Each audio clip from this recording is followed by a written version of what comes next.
எட் நோவா, பழையதும் புதியதும் என்ற இந்த கத்தோலிக்க திரு அவையினுடைய ஈடானது எங்களுடைய கத்தோலிக்க திரு அவையினுடைய விசுவாச கோட்பாட்டு துறையும் கல்வி மற்றும் கலாச்சார துறையும் இணைந்து இவ்வாண்டு, அதாவது 2025 ஆண்டு தை மாதம் 28 வெளியிட்டிருக்கின்றார்கள்.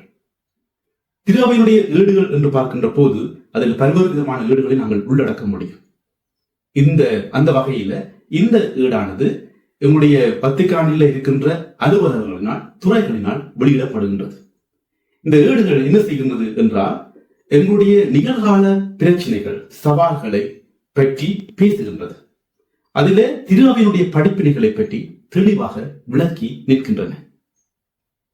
எனவே இந்த ஈடுகளை நாங்கள் எல்லோரும் அறிந்து கொள்வதும் அவற்றுடைய படிப்பினைகளை பற்றி தெரிந்து கொள்வதும் முக்கியமான ஒன்று என்ற நோக்கத்தோடு இந்த காணொலியை பதிவு செய்கின்றேன். ஆன்டிகுவா எட் நோவா என்ற இந்த ஈடானது செயற்கை நுண்ணறிவிற்கும் மனித அறிவுக்கும் இடையிலான தொடர்பை பற்றி அழகாக விவரித்து நிற்கின்றது. ஏனென்றால் இன்றைய நாட்களில் மாபெரும் பேசுபொருளாக இருப்பது இந்த AI ஆகும். அதாவது செயற்கை நுண்ணறிவை பற்றி நாங்கள் அதிகமாக பேசுகின்றோம். எனவே அதனுடைய சவால்களை பற்றியும் திரு அவையுடைய படிப்பினைகளை பற்றியும் இந்த ஈடானது அழகாக விவரித்து நிற்கின்றது. இந்த ஈட்டை பார்க்கின்ற போது இந்த ஈடு உப தலைப்புகளாக பிரிக்கப்பட்டிருக்கின்றது. அதுல முன்னுரை, அதன் பின்பு இந்த செயற்கை நுண்ணறிவு என்றால் என்ன, மனித அறிவினுடைய தனித்துவம், அதனை இறையியல் மெய்யியல் படிப்பினைகளோடு சேர்த்து விளக்கி நிற்கின்றது. இந்த ஏஐயினுடைய பயன்பாடு எவ்வாறாக இருக்கின்றது, அதனுடைய சாதக பாதகமான விடயங்கள் என்ன, மேலும் இந்த ஏஐயினால் எதிர்கொள்ளப்படும் சவால்களை நாங்கள் எவ்வாறு வெற்றி கொள்ள முடியும் என்பதை இந்த ஈடானது கூறி நிறைவு செய்கின்றது. இந்த ஏஐனுடைய கண்டுபிடிப்பை பற்றி திரு அவை என்ன சொல்லுகின்றது, ஏற்றுக்கொள்கின்றதா இல்லையா என்று சொல்கின்ற போது இந்த திரு அவையானது அதை ஏற்றுக்கொள்கின்றது. இந்த ஏட்டினுடைய முன்னிலையில் பார்க்கின்ற போது திரு அவையானது எப்பொழுதும் விஞ்ஞானத்தின், தொழில்நுட்பத்தின், கலையினுடைய மற்றும் மனித முயற்சியினுடைய வளர்ச்சியை கடவுளுடைய படைப்பில ஒத்துழைக்கின்ற ஒரு விடயமாகவே பார்க்கின்றது என்பதை இந்த ஏட்டினுடைய முன்னிலையில நாங்கள் வாசிக்க முடியும். மேலும் பல்வேறு மனித கண்டுபிடிப்புகளில் இருந்து வேறுபட்ட வகையில் செயற்கை நுண்ணறிவு மனிதரின் படைப்பாற்றலை அடிப்படையாக கொண்டு தனக்கு கொடுக்கப்பட்ட செயல்பாடுகளை செய்கின்றது என்று இந்த ஏட்டில கூறப்படுகிறது. அதாவது மனிதர்கள் எவ்வாறு ஒரு செயலை செய்கின்றார்களோ அதே போல அல்லது அதைவிட திறமையாக புதிய படைப்புகளை உருவாக்கும் திறன் ஏஐக்கு இருக்கின்றது என்பதை ஆணித்தரமாக இந்த ஏடு எடுத்துரைக்கும். அதே வழியில இது பொது வழியில அந்த படைப்புகளின் உண்மை தன்மைக்கான, பொறுப்புணர்வுக்கான நெருக்கடியை அதிகரிக்க ஏஐ முக்கிய காரணியாக மாறும் ஆபத்தையும் குறித்து நிற்கின்றது. எனவே இவ்வாறாக பார்க்கின்ற போது இந்த ஏஐ ஆனது மனிதனுடைய வாழ்வியல் கூறுகளில அதிக தாக்கம் செலுத்துகின்றது. இதனை திருத்தந்தை பிரான்சிஸ் எவோக்கல் சேஞ்ச், கால சுழற்சி மாற்றம் என்று கூறுவதை இந்த ஈடானது பதிவு செய்கின்றது. மனித அறிவு என்றால் என்ன, மனித அறிவுடைய தனித்துவம் என்ன, செயற்கை நுண்ணறிவு, இங்கான மனித நுண்ணறிவு என்று பார்க்கின்ற போது இதனை 5 அம்சங்களின் அடிப்படையில இந்த தனித்துவத்தை இந்த ஈடானது அழகாக எடுத்து எம்புகின்றது. அதுல முதலாவது விடயம் ரஷனாலிட்டி, பகுத்தறிவு, சிந்திக்கும் திறன். இரண்டாவது விடயம் எம்போடிமெண்ட், அதாவது மனிதனில உடலும் ஆன்மாவும் ஒன்றுக்கு இருக்கின்றது என்பதை எடுத்துக் கொள்கின்றது. மூன்றாவது ரிலேஷனாலிட்டி, உறவு தன்மை என்று பார்க்கின்ற போது மனித அறிவானது ஒருமனை தரவுகளை மட்டும் சேர்ப்பது அல்ல, அது உறவுகளில வெளிப்படுகின்றது, அனுபவங்களில இயற்கையாகவே வளர்கின்றது என்று இந்த ஏடானது கூறுகின்றது. அடுத்தது ரிலேஷன்ஷிப் வித் ட்ரூத், உண்மையை நோக்கிய ஒரு உறவு அல்லது தேடல். மனிதன் எல்லாத்தையும் கடந்து ஒரு உண்மையை நோக்கி பயணம் செய்வதையும் அதில இந்த அறிவு வளர்வதையும் குறித்து நிற்கின்றது. அடுத்தது உலகத்தினுடைய பராமரிப்பு. இவற்றின் அடிப்படையில மனித அறிவு என்பது முழுமையான இருப்பை உள்ளடக்கியதாக இருக்க வேண்டும். அதாவது ஆன்மா, அறிவுசார், உடல் சார்ந்த மற்றும் உறவுசார் எல்லாவற்றையும் இணைத்த ஒன்றாக மனித அறிவு இருக்கின்றது. மேலும் மனித அறிவானது இறைவனுடைய அன்பால் வடிவமைக்கப்படுகின்றது.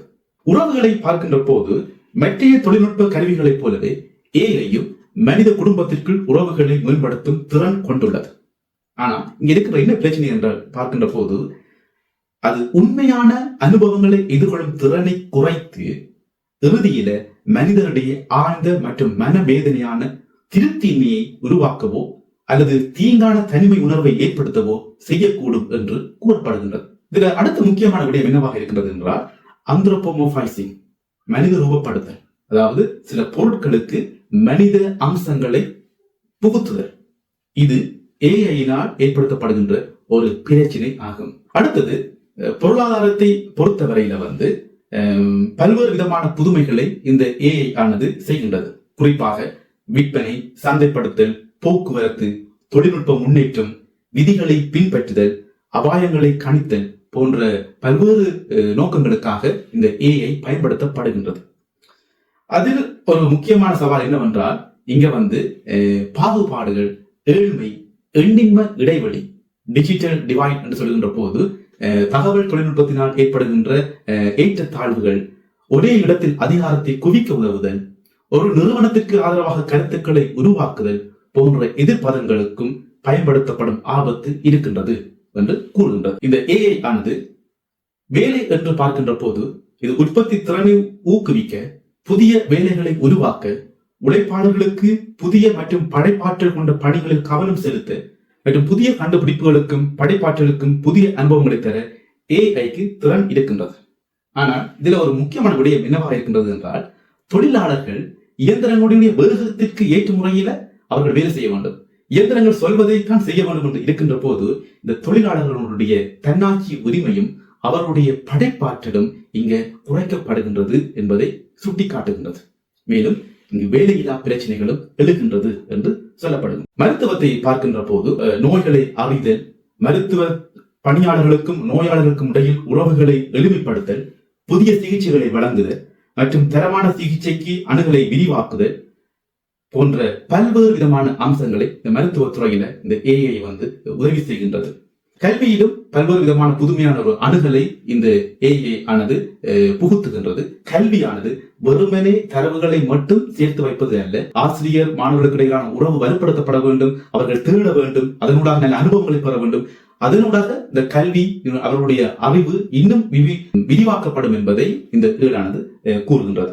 அடுத்த முக்கியமான ஒரு ஆபத்து என்னவாக இருக்கின்றது என்றால் மிஸ் இன்ஃபர்மேஷன், தவறான தகவல், டீப் ஃபேக்ஸ், நுண்மை செய்யப்பட்ட போலி தோற்றம், அபியூஸ், துஷ்பிரயோகம்.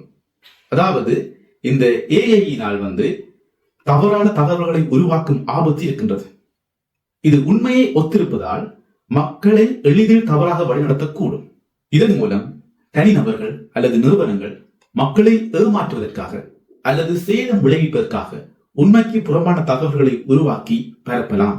இதனால் இந்த நபருக்கோ அல்லது நிறுவனத்திற்கோ ஏற்படுகின்ற வடுக்கள் மிகவும் ஆழமானதாக இருக்கின்றது.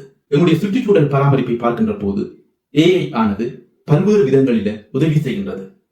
காலநிலை மாற்றங்களை முன்கூட்டியே கணிக்க, பாதிப்புகளை குறைக்கும் பொறியியல் தீர்வுகளை முன்மொழிய, அவசர கால உதவிகளை நிர்வகிக்க மற்றும் மக்கள் இடப்பெயர்வுகளை கணிக்க இது உதவுகின்றது. அதே நேரத்தில் இவ்வாறான செயற்கை நுண்ணறிவு இயந்திரங்களை, கருவிகளை கண்டுபிடிப்பதற்கு அதிகளவான சக்தியும் நீரும் தேவைப்படுகின்றது என்பதை இந்த ஏழானது கூறுகின்றது.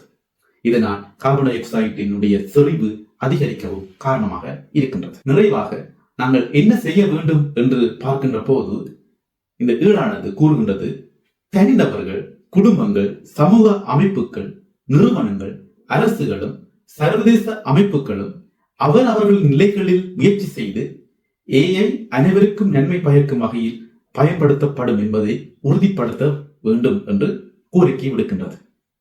மேலும் இந்த ஏஐயினால் எதிர்கொள்ளப்படும் சவால்களை நாங்கள் வெற்றி கொள்ள வேண்டும் என்றால் இதற்கு ஒரு ஆன்மீக ரீதியான அணுகல் தேவை. இந்த ஆன்மீக ரீதியான அணுகல்ல எங்கள் எல்லோருக்கும் ஞானம் தேவை என்று சொல்லப்படுகின்றது.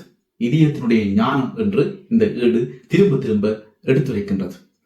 இந்த ஞானம் என்பது இறைவனுடைய ஒரு கொடையாகும். அதை நாங்கள் இறைவன் உறவிலே நாங்கள் தேடுகின்ற போது அது எங்களுக்கு கிடைக்கின்றது. இதன் மூலம்தான் நாங்கள் இந்த ஏஐ ஆனது மனித குலத்திற்கு ஒரு நன்மையான விதத்தில பயன்படுத்துவதற்கு இது வழி சமைக்கின்றது. திருவையினுடைய ஏடுகளை, அதனுடைய படிப்பினைகளை நாங்கள் மற்றவர்களுடன் பகிர்ந்து கொள்வோம். இறை ஆசீர் உங்களோடு என்றும் இருப்பதாக.